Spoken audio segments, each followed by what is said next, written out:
you have to identify what's real revenue generating source. We have to see as another platform or another channel have been opened up. So what we need to do is like carefully evaluate, apply, understand, learn,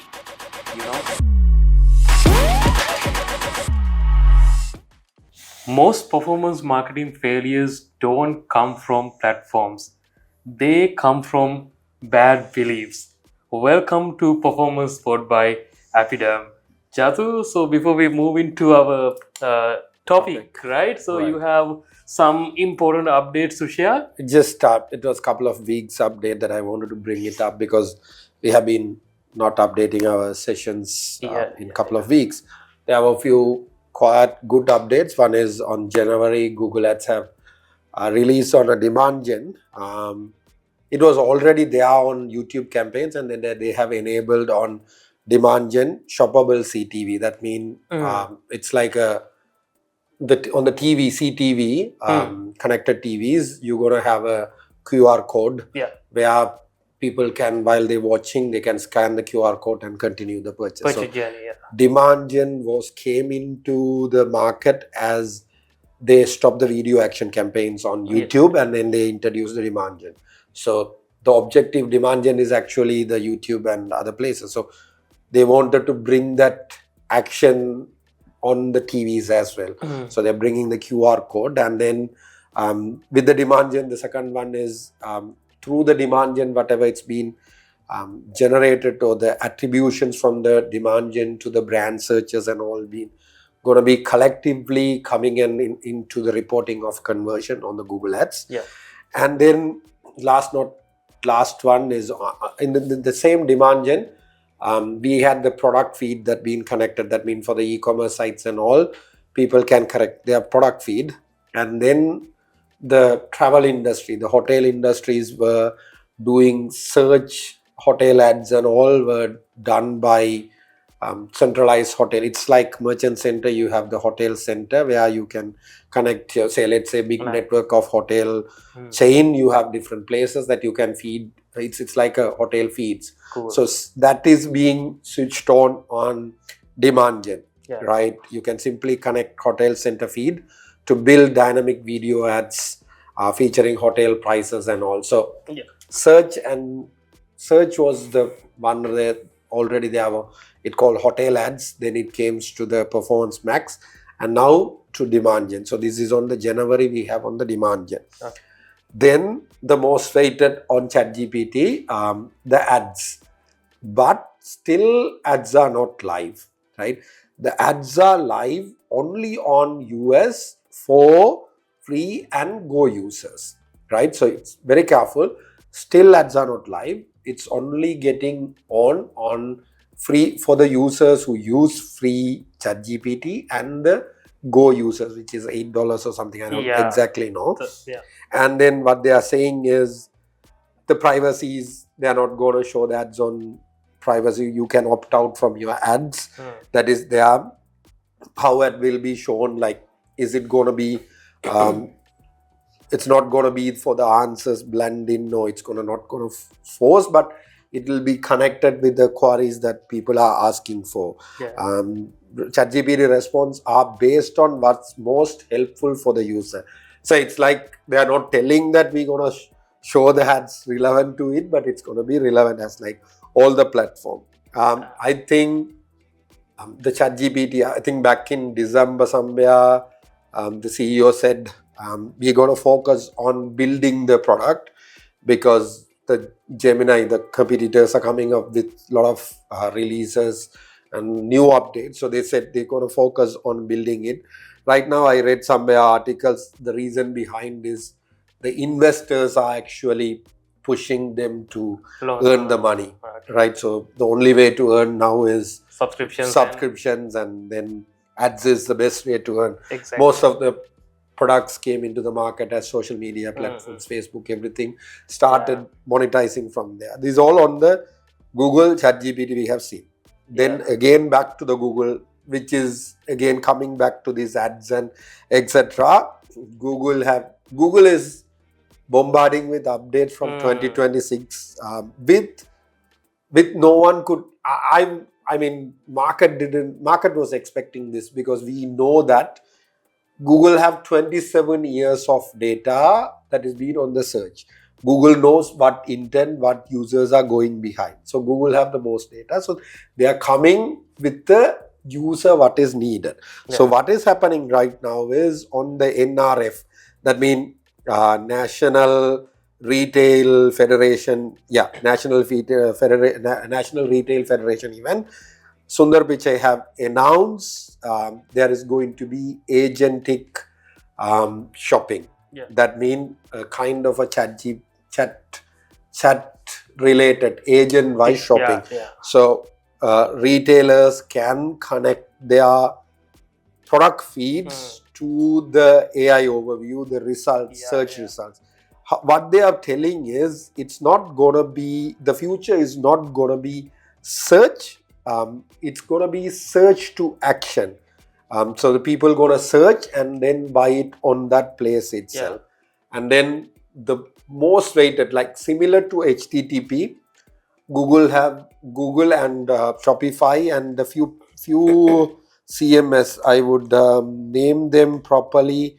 If I can name it correctly, it's Shopify, Walmart, Wayfair, Visa, and all these MasterCard, and all the big players, most of the big players, not Amazon, not eBay, not the big other players, the e-commerce big players, the CMS players, and the payment gateway have joined together and created something called Universal Commerce Protocol.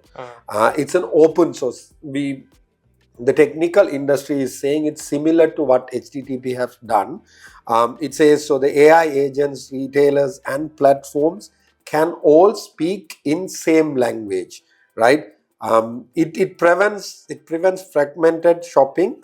You don't need to custom integration for every platform. One protocol handles discovery, checkout, post-purchase support. So from person who is searching, looking at the product, comparing, checking the price, add to cart, checkout, purchase, delivery, tracking, everything is going to be done. It's going to be on native checkout in the Google platform itself. Buy button directly inside the Gemini or Google AI mod, or you can buy product within few taps via Google Pay without leaving the conversation, right? So this is going to be happen. With this, what they have done is they have brought in, this is an update, search to action and universal protocol, and they have built within the merchant center of Google Merchant Center, where the products being connected. They brought a business agent, a branded AI agent, a virtual sales assistant, where you can build within your merchant center. Customer can chat with it, like asking specific question, get recommendations, and then retailers can train these agents on their data, ensuring AI reflects their specific brand voice. That means color, whatever it is needs to be controlled. So this is one, and then direct offers also gonna come. So you can push direct offers in the chat, that means agent itself. So this is what happened in between, like from January 1st to January 26th, 25th, January 31st, I don't know, 28, 29, this normally we get update from Google's Google Commerce or Google Ads or Google side of it. But up to 26th, these are the biggest updates that I have been seeing. This is a revolution that Google have done, and which have impacted ChatGPT to goes to the enabling that on the US itself. But it's a competition, and it's good for consumer plus the businesses. When it's how we have to look this enablement, or how we have to look this activation of search to action buying within the Gemini or the search AI mod or the AI overview. We have to see as another platform or another channel have been opened up, right? So it's going to be like, say you have a Meta platform, you have the Pinterest, you have TikTok, something similar to that. It's going to be when Meta enable shop on the Meta shop. That means you can enable as a tap on the Meta, right? So similar to that, something that you're going to do within the Gemini or this thing. So these are the updates that I loved in 2026. It was interesting. I'm learning a bit more on connecting this universal commerce protocol. They say common language. What we do is we will leave the links on the description for all these updates, all these things what I have talked about. It's all available. You can search it and find it out. Anyway, we leave the links on the descriptions as well. Just leaving to you might have some updates. So in simple words, Jatu, basically without visiting the website, now you can purchase products, right? Just through Google search results page using the AI overview. Right. So, and the other thing is, I also went through that article, Jatu. I think Shopify, they have already started, linking other AI tools as well, maybe ChatGPT and Cloud and other AI tools. So the journey will be really interesting. So right? what I forgot to tell that what Shopify have done is this is a joint combination. As I said, few platforms on that. There are a lot of platforms. So Shopify, what they have done is they have built agent or something, Shopify agent or something, which you can enable. You don't need to have your shop, that e-commerce site on Shopify. Even though you have it on Laveral or WooCommerce or anything, other e-commerce platform, you can enable this feature using that agent. So that's what you're about to say. It's about all the platforms can go through that. The exact same process. What they are doing is using this universal commerce protocol, they are building a centralized, which can be enabled kind of an ecosystem. Definitely. They are moving step ahead on the e-commerce CMS or management platforms, how you say it, right? Exactly. And also recently Cloud, they enabled a lot of integrations with other tools. So some of the integrations actually I personally tried out. They were amazing, right? Some integrations, especially the Google Sheet integration, and also you can connect Slack, and also you can connect Asana and also other work management tools as well. So really good, like just you can chat with the tool and get the things done. So that's the future. I'm not the future, that's so we can see it right now, this moment, right? So I think the things will be really interesting. Within I think next few months we will be able to see some the massive developments, because now that has been like exploded, right? So probably with these integrations and everything, just providing some commands, just providing some inputs, you will be able to get things done without having just without paying the attention, right? So that's the future. Now let's move into today's topic. Really interesting. We are going to talk about performance marketing myths, right? Most of the times we believe some myths, right? And we learn through the results after believing myths, right? Because different people, maybe industry leaders as well, right? Maybe thought leaders, right? Maybe subject matter experts, right? Time to time they speak based on their personal experience, and also based on their learning, gut feelings, right? But we easily believe them most of the times, right? So what we need to do is carefully evaluate, apply, understand, learn, and refine. Test, exactly. So let's move to the topic. So on the myths, one of the so I work with a lot of startups, or the people try to bring investors or clients. The good side of it, I work with a lot of different clients, and then the learnings what I have is most of the business owners have a idea, if you are focusing on performance marketing or digital marketing, the immediate profit, right? So you want something from day one, right? I mean, so you say what I normally, I'll tell a story, right? a startup comes to me and then ask me, okay, shall we market? Okay, right. What is your persona? What is your USP? What is your pain Maybe points that you're covering? maybe the goals for what you wanted to be done. Exactly. It's a simple. I wanted to generate like 4-5 purchases or sales for me to get some investors to going take things forward. Okay, right, we can do that, but the thing is, it's about investing bit of time researching, because we don't have any past data, even though the performance marketer who have experience, if it is a new product, there's a competition whether the product that you are making is market fit.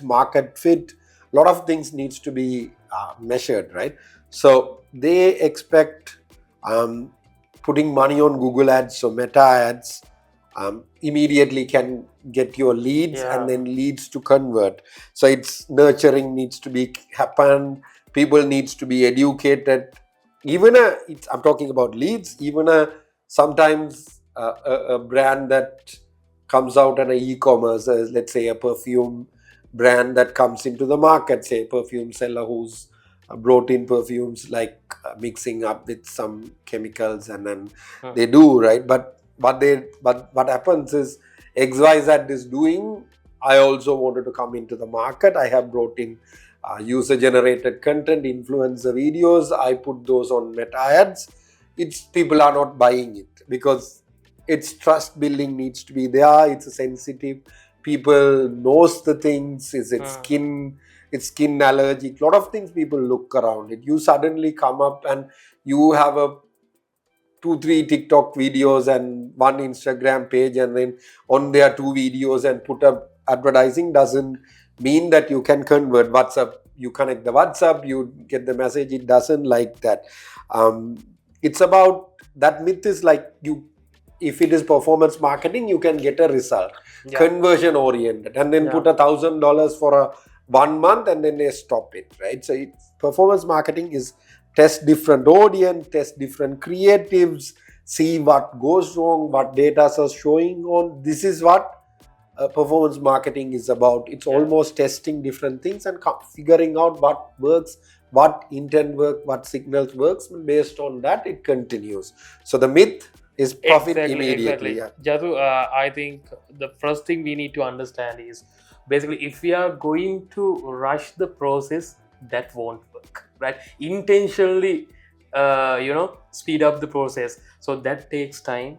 That basically need a lot of data to refine it, right? So we need some time to get the maximum out of it, to go to that optimum level. So the second myth is basically about, do you have something? But there I can go from there. The next one what the businesses think is, okay, they e-commerce, or I'll go with on the center, e-commerce or leads, it doesn't matter.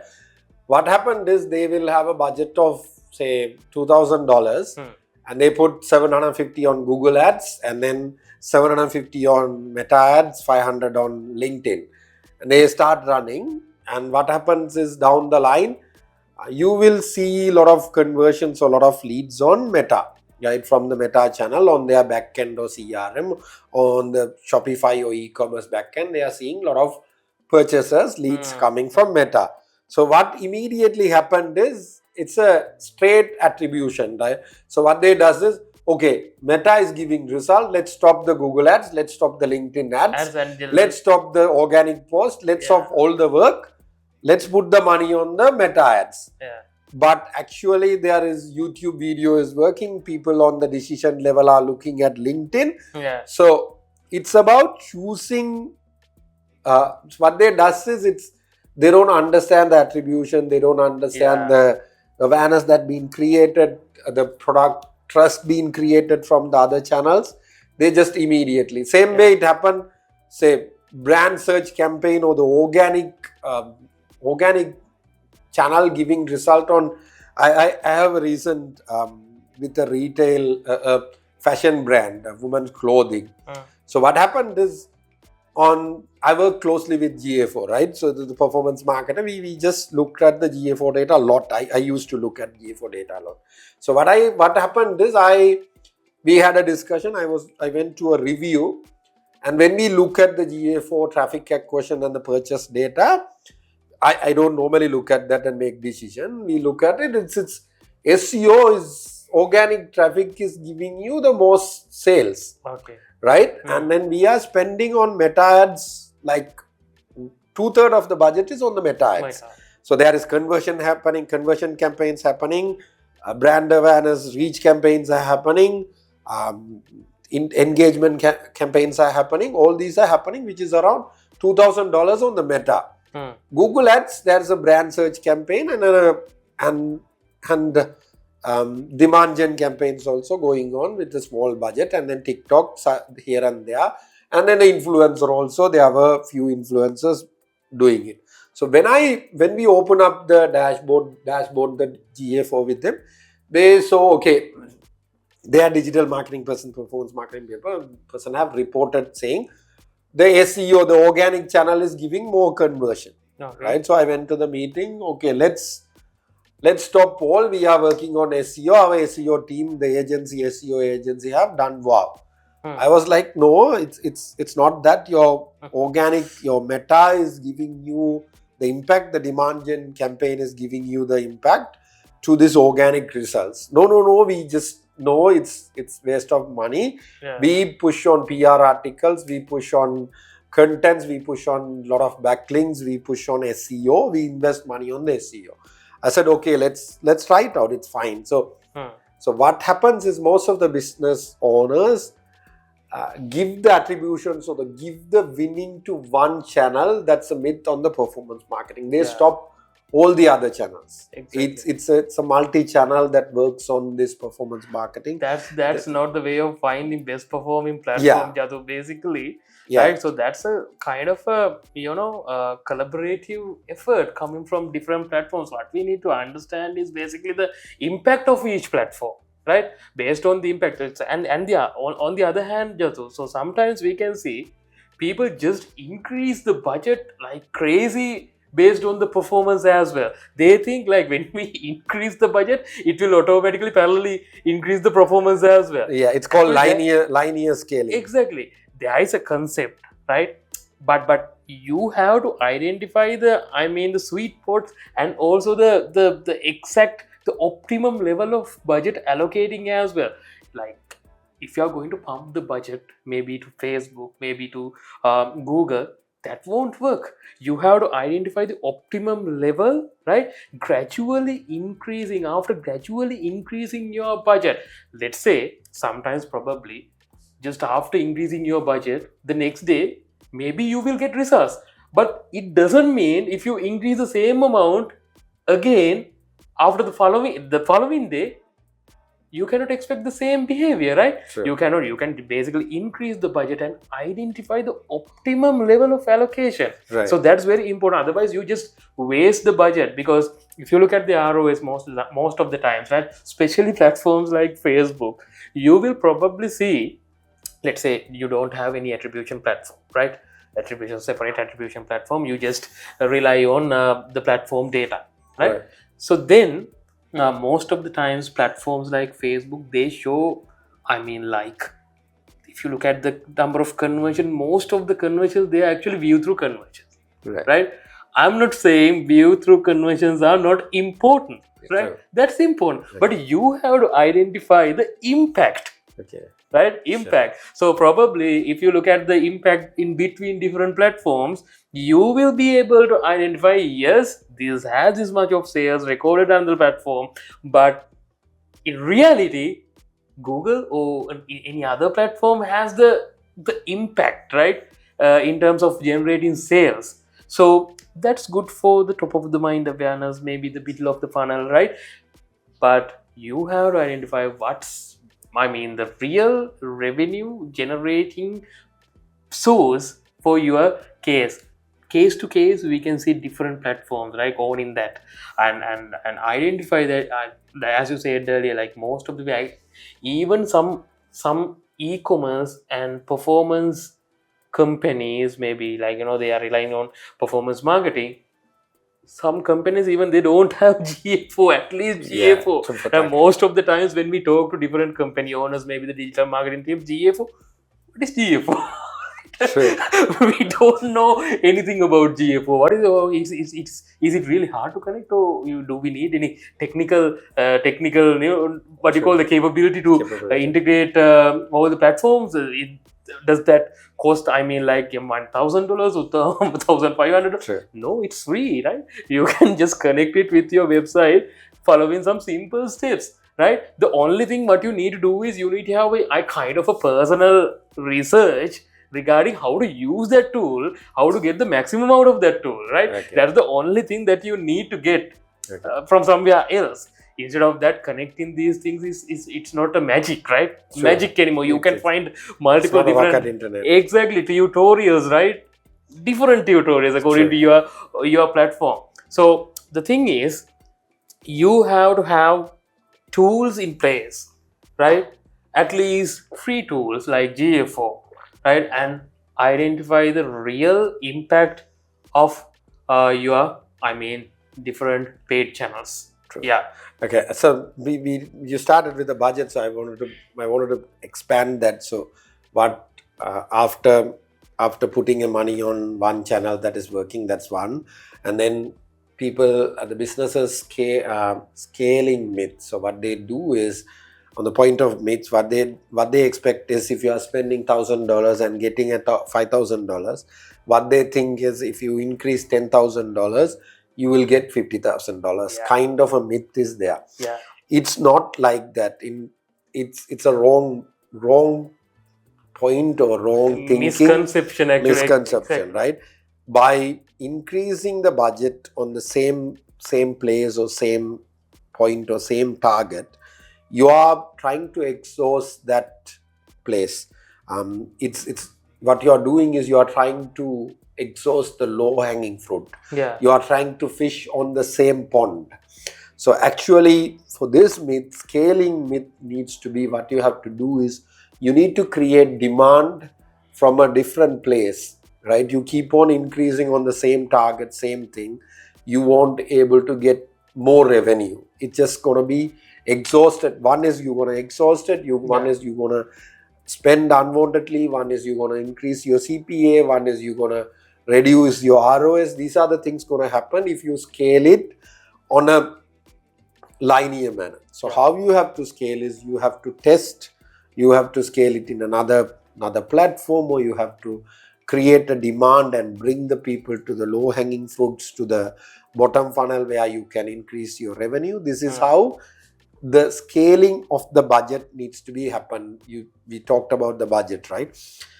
It leads to, if you scale in linear method, it leads to lower your return over ad spend on a scale. That's normally on a Google Ads, on all people, what they does is, when they see a search campaign that performs, they immediately go and increase the budget. They don't check what is their search impression share, or what is the click-through rate, how many impressions happen, what sort of things are happening after the clicks behavior on the website. These are the things that they need to check. So linear scaling on performance marketing is one of the business owners' myths, that they put the money on the same campaign will give more result. It doesn't. Exactly. So as we discussed about GFO, Jatu, I have experiences. So like, there are some companies, actually they don't like to provide GFO access to the performance marketing person, maybe due to security. But just think, without having those data, right, we cannot take decisions, right? Because at least you need to have access to the GFO property. So that's another thing. And the next myth is, I would like to take audiences, right? So most people, they think, advertisers, they think fine-tuning audiences manually will generate results. Some cases, yes. Right? But not for all the cases. So there was a recent research regarding audiences. I think that was from Nielsen, as I remember, right? So regarding audiences and also the creative impact, right? According to their research, right, when it comes to results, the performance, audiences can impact, I mean, around 11% on the performance, while creative aspect, the different creatives and creative angle, the messaging approach, right, they can impact more than 49%. Okay. Right? I think if you look at this, the Andromeda updates and new updates coming from different platforms, most of the updates, they are basically focusing on the creative aspect rather than audience fine tuning. So they use the creative aspect to fine tune the audience. Okay. So if you look at like a decade back, or maybe couple of like 5 to 10 years back, right, the defining audience is the most important aspect. I mean, like if you have like a well targeted, well defined manual audience, there is a high chance to generate results. Okay. Right? But now all the platforms, they have that capability and capacity to understand your creative and the audiences based on different signals. Sure. Right? If you are going to manually, intentionally narrow down your audience, some audiences, like you can see like different, like I mean, different detailed targeting options, right? Sure. Integrated together. So if you look at the audience size, maybe it's something somewhere around 10,000 to 20,000 for a very massive scale product, right? So that will definitely increase your cost per result and won't generate results as well, right? So what you need to do is like the old school methodologies, the optimization tactics, yes, still valid, but you have to, you know, try out new things as well, right? So now platforms have new solutions, just try them out, because just like manual is kind of like, you know, some advertisers, they actually do not believe automations. Sure. Really against automations, or really against new solutions, AI driven solutions, but we have to accept that, right? We have to try this. So then identify the most efficient option. Yeah. Right. I just wanted to move to the next myth that I was reading through. So one of the other thing is, if you set the campaign and leave it out, it will work, right? Two myths is there. One is, it's all digital marketers and performance marketers myth, right? Yeah. One is they change on daily basis. That myth, you have to optimize daily. Yes. It's from the agencies and business owners. I'm hiring a digital marketer, he needs to change every day. Yeah. Right? That's one myth. Then other side is the performance marketers and digital marketers, that they think is, if we set up everything correctly, it will continuously give us result. Right? This is a second myth. On the setting and forgetting side of a myth, or I would say set the campaign and leave it out, or set the campaign and touching it, every day changing it. So this will ruin the results. This will down the line, you will get first day, second day, third day, you will get the results. Down the line, creative fatigue will happen. Yeah. People will get bored with your ads being regularly seen. Yeah. It's about constant requirement to change the creatives that will help you to long run get the results for you. So don't edit it regularly. Don't leave it for a long term. These are the two things that on the editing and setting up. Just one thing to add, one small thing. Jatu, when you change your campaign frequently, probably that will lead to multiple learning phases. Yeah. Right? So during the learning phases, almost all the platforms, they try to get some signals. True. Rather than focusing on the CPA or the cost aspect. Right? So then they always try to spend as much as possible to get all the data to the campaign. So when you change your campaign multiple times frequently, your campaign will lead to different stages of the learning period, right?